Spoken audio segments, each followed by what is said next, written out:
property tax rate that's being proposed for the municipal budget is $1.025. That's an increase of 0.019 cents in municipal rate. The school district is anticipated to go up 0.029 cents, while the county is expected to go up 0.008 cents, and the library is expected to go down based on the state formula. So the total increase of the property tax rate anticipated is 0.054%. Excuse me, 0.054 cents.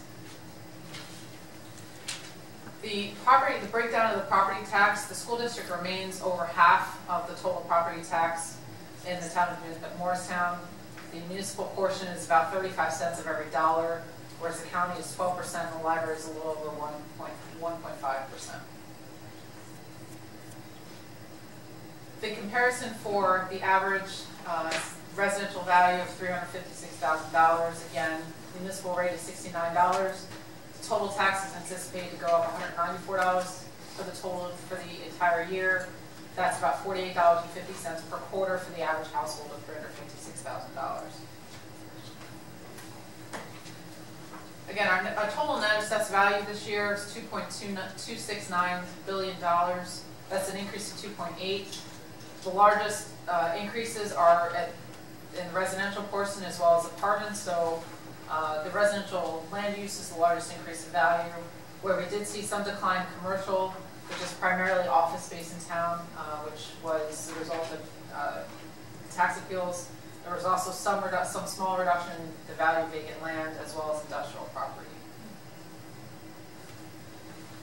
The equalization rate this year went up from last year's low of 72.42%.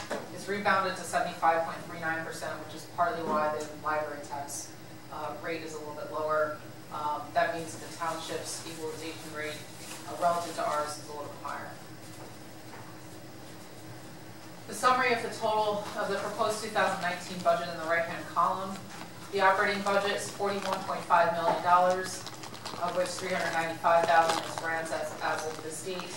The capital budget that's proposed is $2.8 million, and the sewer utility fund is $8.2 million, which includes $487,000 in capital improvements, which is funded through PAYGO capital and the sewer fund. So the largest changes in the operating budget is primarily police and fire pension and PERS. Police and fire is over $300,000, and the PERS pension is about $100,000. So in total, that's $400,000 in change. That's actually, the pension alone really reflects the tax increase of 1.9 cents. In addition, we see an increase in the bond principal, a small increase in salaries and wages in public works, which reflects overtime costs, and the increase in the police fund, police account, and other expenses reflects periodic costs for primarily software licenses that are multi-year. Many of those are renewed this year and are reflected in the increases in the budget. The largest decreases are in health insurance of $190,000, which I'll talk about later in my presentation. Bond interest of $119,000. The reserve for tax appeals is lower. We increased it last year to $700,000. We've restored it back to $600,000, which is more consistent with prior years. And it reflects the fact that most of our largest tax appeals have been settled at this point. We had a reduction in the municipal court based on attrition from retirement, and as I indicated before, the library is down a little bit because of the state. This 2% property tax levy cap, this is a state mandate. We have to keep our property tax levy at 2% or less. We are $387,000 under the tax levy cap based on the calculation. In 2019, out of our total revenue, the municipal tax levy makes up 58.4% of the total revenue, which is the largest share. We also expect surplus anticipated about 7%, special items is 7.7%, and state aid and local revenues 6.9% and 6.1% collectively, as well as the sewer utility surplus is about 9%. Getting into the detail of the revenues, the projected increases, the largest is the sewer operating surplus. As we've talked about in previous years, our sewer utility is doing very well, and we anticipate as the debt payments and debt obligations of the sewer utility goes down, there's additional surpluses available both for the support of the sewer operating expenses as well as to continue to support the general operating budget for the municipality. So our sewer utility is increasing the general operating budget by about $500,000 this year. So again, the sewer is supporting the operating budget. The municipal tax levy is going up by 1.9 cents, which is $400,000. We have 2 new revenues from pilots that have come online this year, 55 Madera, which and the Leona Morris property, which is the corner of Morris and Ford Avenue. And we also saw some modest increases in investment interest as well as fees from outside police administration.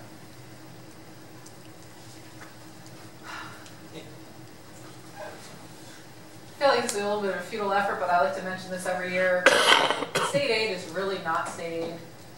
It's energy tax receipts and comptroller, which is really something that's legally obligated. The state is legally obligated to provide to municipalities, but it's been, quite frankly, siphoning off every year to support their own operating budget. This year, our quote state aid remains flat yet again, which means that that's another 8 cents. It could have gone into the operating budget if it funded at the statutory level, and so that could have saved the average taxpayer $315 this year had we gotten our full state aid. You know, the state leading municipalities, the Conference of Mayors, we continue to advocate for the state to restore state aid to municipalities, which is where it belongs. However, we are currently still receiving only $2.8 million in state aid. The other revenues, we saw we're using less surplus this year, about $100,000. The prior year was $3 million. This year we're anticipating the use of 2.9, which is consistent with what we expect to restore in surplus at the end of the year. We also saw a decrease in the UCC fees. We saw several years of increasing revenue from building permits, but 2018 we did see a decline and sort of back to prior levels. And so this year's budget we see a reduction in UCC fees anticipated. There's also a slight decline in the court fees as well. However, our tax rate remains high, 9.8%, and actually almost 9.99% for 2018, which really shores up our revenues and collection in other categories. So the 2.9 use of surplus really should be attributed to one-time revenues. So in our case, we're using it for tax relief to support part of the capital improvement fund in the operating budget of $150,000, reserve for tax appeals, and the reserve for vacation and sick leave, which is used to fund any time that there's a retirement separation for an employee. The fund balance trend, we anticipate again that we're going to maintain a fund balance that complies with our fund balance policy of 25% of appropriations. This chart shows the prior year where we ended 2018 with a fund balance of $13.6 million, which is well in excess of what is necessary to support our operating budget, and we expect that that will continue. For appropriations, for yet another year, public safety is the largest portion of our operating budget, 25%. Public works at 15%, and insurance, which includes health insurance, general liability, and workers' comp at 15% of the operating budget. Those are really the 3 largest chunks of expenditures in the operating fund. Of that 23 million total, we're only up 1.1%, or $264,000. Again, that was a concerted effort to maintain as flat a tax levy as we possibly could, and to control any tax increase. So we really reduced expenses where we possibly could. Increases in wages is less than 1%, or $139,000. We're able to achieve that by keeping our total headcount flat, as well as taking advantage of any kind of attrition from retirements to reduce salaries where possible. Other expenses are up just over 2%, or $24,000. That's really reflective of your sort of general cost increases for other operating expenses. Insurance is down $186,000. That includes health insurance, which I'll talk about in the future slide. Pension obligations is up over 12%, and debt service is down. So pension costs. As I mentioned before, we saw a $400,000 increase between PFRS, which is our police and fire pension, and PERS, which is for the civilians. 13.6% in PFRS is really attributable to the increase in the contribution rates that's required by the state for PFRS from 27.35% to 29.47%, which is the employer contribution. The employer contribution for PERS also went up, which is partly attributable to the increase in pension costs. Health insurance, which is one of the things I think most happy about, is it went down last year. If you recall, on July 1st of 2018, the town moved from a fully insured plan to a self-insured health insurance plan for our health insurance benefits for our employees. We have so far seen a substantial reduction in the cost of claims and are able to decrease the operating budget for health insurance by $190,000, which is directly attributable to our going from fully insured to self-insured. Prior to this year, we were seeing double-digit increases in our fully insured costs.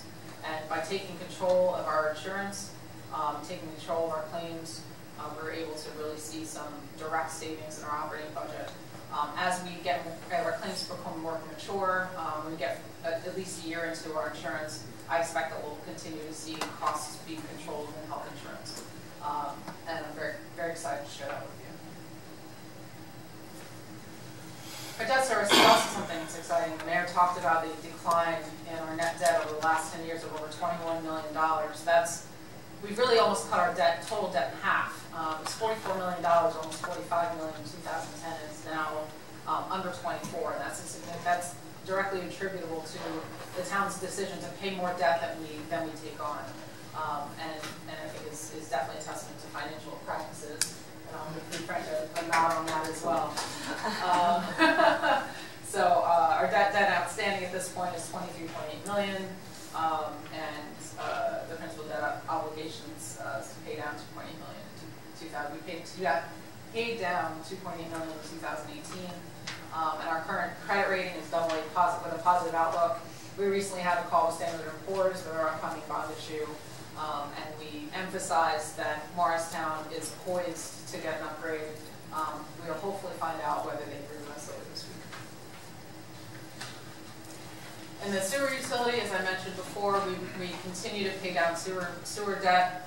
We are not issuing any additional debt in the sewer fund at all, and we've been making a concerted effort to pay down the debt in the sewer fund and only using PAYGO dollars to fund capital.